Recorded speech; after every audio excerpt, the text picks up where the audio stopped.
gawe-gawe. Dah nih, record nih. Oke. Ya, kita ulangin lagi. Assalamualaikum warahmatullahi wabarakatuh. Perkenalkan saya Muhammad Fatahil Al-Farisi dengan NIM G00231111 dari kelompok A1 ya. Di sini saya mau jelasin tentang si pasien kita, si Sopo. Itu datang ke IGD. Nah, dia tuh tidak bisa jaga keseimbangan, kemudian jalannya sulit sama langkahnya pendek-pendek gitu. Kenapa tuh? Nah, badannya juga bungkuk nih, badannya bungkuk. Nah, kemudian tangannya bergetar nih, kewel, ngewel lagi. Oke. Nah, terus si Sopo ini kan bertanya-tanya juga, kan? Apalagi kita gitu kan. Nah, masalahnya itu di mana sih? Masalahnya itu di eh, dia kan gejalanya menunjukkan gejala untuk Parkinson disease. Nah, Parkinson disease itu apa? Yaitu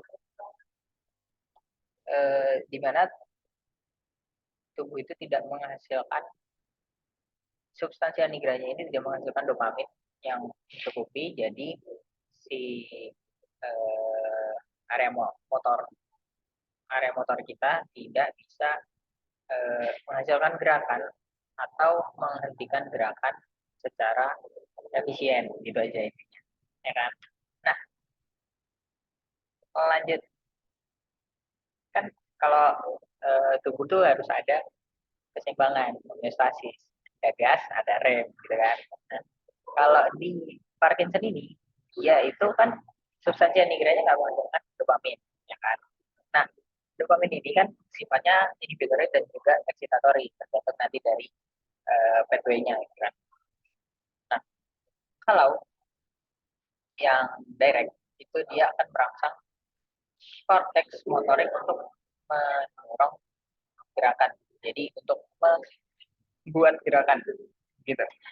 Nah, kalau yang indirect itu dia akan inhibisi gerakan. Gampangannya gitu. Ya kan? Iya. Iya. Nah, gini. Maksudnya gimana? Ini yang dopaminnya normal. Jadi maksudnya normal. Tidak ada. Nah, dia akan di satu reseptor. Kemudian masing-masing pathway yang direct. Nah, direct pathway ini dia akan menghasilkan gerakan. Ya kan? Kemudian yang di dua reseptor dia akan menginhibisi ya, yang artinya dia akan flash activity atau menghentikan gerakan.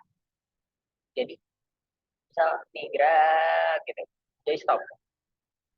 Sedangkan kalau tidak terinhibisi gitu, jadi gerak aja terus gitu maksudnya.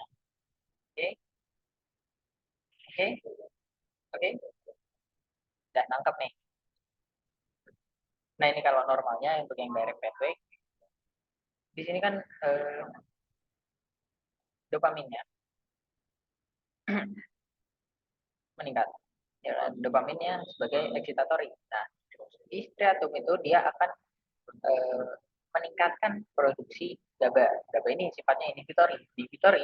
Kemudian di globus pallidus itu dia akan menginhibisi pengeluaran neurotransmitter GABA. Neurotransmitter GABA seperti yang tadi inhibitory juga. Nah, kemudian di PA nucleus dia itu akan terinhibisi kan. Sedikit maksudnya kebalik. Nah, GABA-nya ini kan sedikit, tidak terinhibisi. Nah, utamanya meningkat, ya kan, dihasilkan lebih banyak. Nah, motor cortex itu dia akan meningkatkan gerakan. Gitu. Nah, sedangkan yang untuk indirect pathway, kan dopaminnya ada nih, ya kan, striatum. Sedangkan tapi dopaminnya ini dia sebagai inhibitory. Nah, inhibitory dia akan mengeluarkan GABA lebih sedikit dari striatum. Nah, GABA-nya sedikit, inhibitorinya sedikit. Di globus pallidus dia akan menghasilkan GABA lebih banyak, ya kan? Tidak terinhibisi kan tadi. Nah, GABA-nya yang meningkat, berarti dia akan menginhibisi lebih banyak di setelahnya. Setelahnya itu apa? Ada subthalamus nucleus. Nah, subthalamus nucleus kan terinhibisi. tadinya, jadi menurun. Nah, dari globus pallidus dia tidak tereksitasi gitu, tidak termotivasi gitu kan, tidak termotivasi, tidak mengeluarkan GABA gitu, tidak mengeluarkan GABA, inhibitorinya sedikit. Nah, kan di PA nukleus itu berarti glutamatnya dihasilkan. Nah, glutamatnya dihasilkan, jadi gerakannya bisa normal gitu. Nah, inti dari Parkinson ini, dopaminnya itu menurun. Dopamin menurun yang kembali lagi ke nanti di area motor cortex itu tidak dihasilkan gerakan karena tidak tereksitasi gitu. Gampangannya gitu. Oke, ini untuk belum lanjut. Ini eh, yang penjelasan kita untuk tronkus cerebri. Ada mesencephalon, kemudian ada pons dan juga medula oblongata.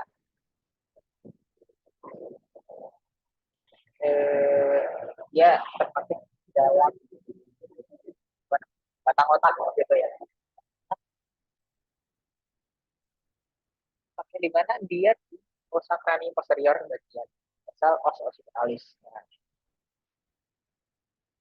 dia berhubungan sama cerebellum dan sebagian besar dari posteriornya itu ketutupan sama cerebellum. Kemudian ke kaudal ke bawah, dia itu akan berlanjut sebagai medula spinalis, ya kan? Tepat setelah dari foramen magna gitu.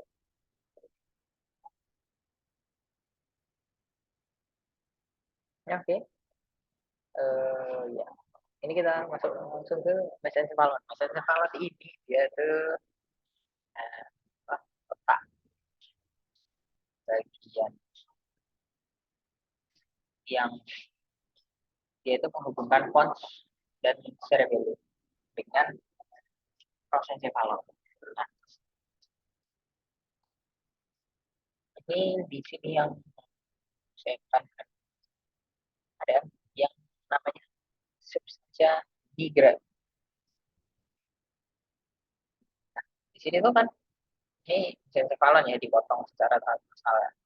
Ada cerebral peduncle kaki gitu kan, cerebral peduncle atau tangkai. Ya kan? Nah, dia tuh terdiri dari tegmentum sama crus cerebri. Nah, ya kan? Kemudian di antara tegmentum sama crus cerebri itu ada yang namanya substansia nigranya. Gitu.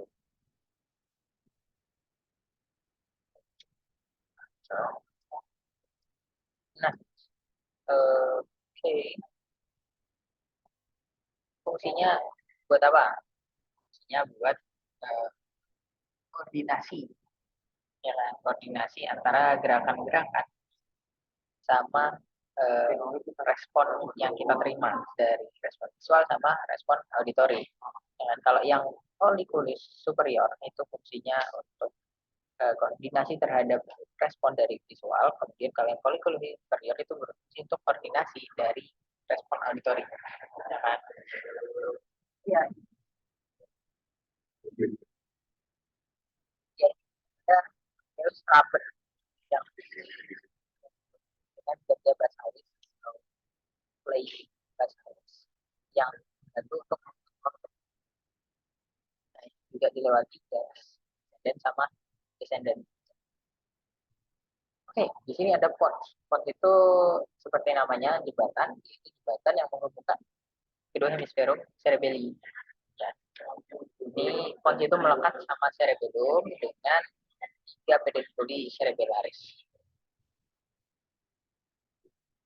Oke. Nah, untuk permukaan anteriornya ini dia menunjukkan eh, serabut-serabut yang membentuk pedunculus cerebellis medius. Nah, di garis tengahnya itu ada sulcus basilaris yang dilewati arteri basilaris cumbis. Nah, kemudian di bagian anterolateralnya itu ada nervus trigeminus di sini. Kemudian ada di bagian sulcus uh,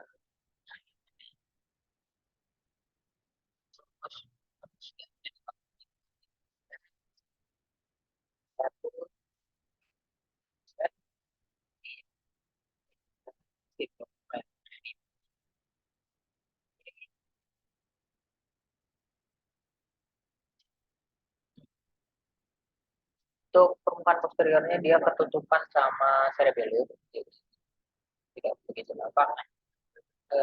Tapi di sini ada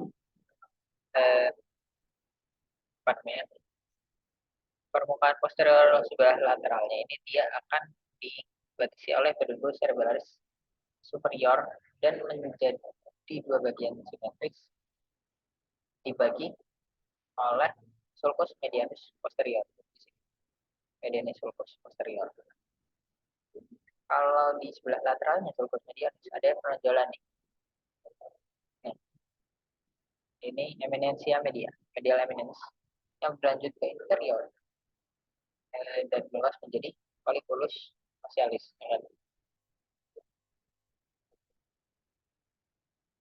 Oke.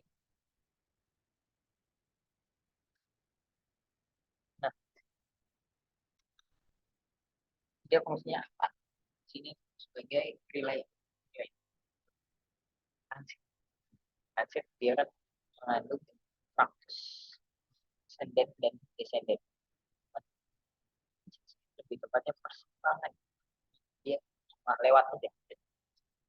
Nah ini dia juga mengandung nucleopeptidase yang relay stationnya untuk info saraf dari area motorik cortex cerebellum. Nah, kemudian juga mengandung nucleovascularis untuk keseimbangan dan mengandung pusat respirasi dengan medula oblongata juga. Nah, di sini juga ada medula oblongata. Medula oblongata ini dia perpanjangan dari bagian atasnya gitu lah ya. Kemudian dia akan berlanjut menjadi medula spinalis. Jadi sampai ke medula spinalis yang tingginya sekitar di foramen hospital. Di bagian depannya ini ada persilangan yang persilangan untuk Factus corticospinalis yang dinamakan decussatio biliaris. Dan dari bagian belakangnya ada sulcus posterior medianus. Sulcus medianus posterior. Nah, di sebelah sisinya itu ada penonjolan yang namanya tuberculum gracilis dan di sebelah lateralnya lagi ada tuberculum pineatum.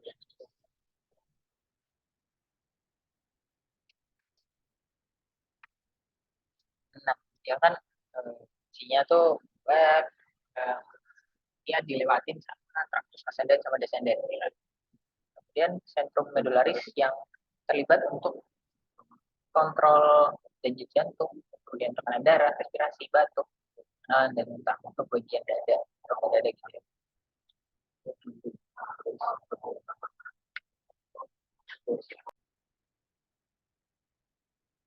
Oke, nah, ini ada cerebellum kecil. Nah, ini dipisahkan dari cerebellum dengan oleh ventriculum cerebelli, kan? Eh, Intinya itu dia letaknya di belakang, di bagian belakang dari otak dan di bagian bawahnya juga. Oke, cerebellum itu berhubungan dengan fokus cerebri yang ya kan, dengan pedunculus cerebralis superior, media dan inferior. Oke, ini ada hemisfero cerebelli kanan dan kiri juga sama seperti cerebrum. Nah, untuk permukaannya ini berlipat-lipat gitu. Dia bentuknya kayak keriput ya. Ini disebut polia. Dia orientasinya melintang dan dipisahkan oleh fisura gitu. Nah, cerebellum dibagi menjadi 3 lobus utama, yaitu di sini ada lobus anterior, kemudian ada lobus posteriornya, kemudian ada lobus flocculus. Nah,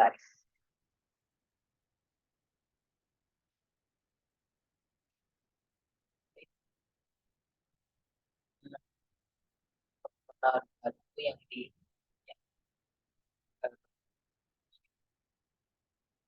di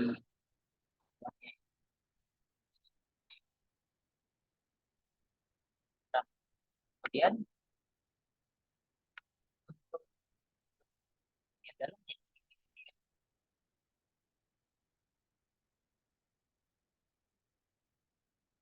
sama kayak eh, cerebrum, dia substansia grisanya di luar dan substansia agamanya di dalam.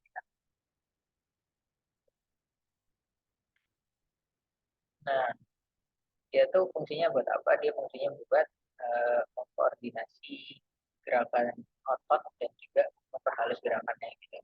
Nah, dia juga mengatur eh, keseimbangan dan juga postur tubuh. Nah, dan juga dia berperan dalam kognisi dan bahasa. Ini untuk kampus yang dilewati oleh Sergei. Jadi ini untuk cerebral. Jadi dia dari konteks cerebrum dan kemudian ke cerebellum. Dia tuh ini fungsinya buat base control. Dia ada yang dari sensori motor dan juga ada yang dari bagus-bagus yang lain. Dia kayak memang wah gitu. Untuk ya, dari ekstremitas atas. Nah, gitu. Oke, thank you. Terima kasih. Assalamualaikum warahmatullahi wabarakatuh.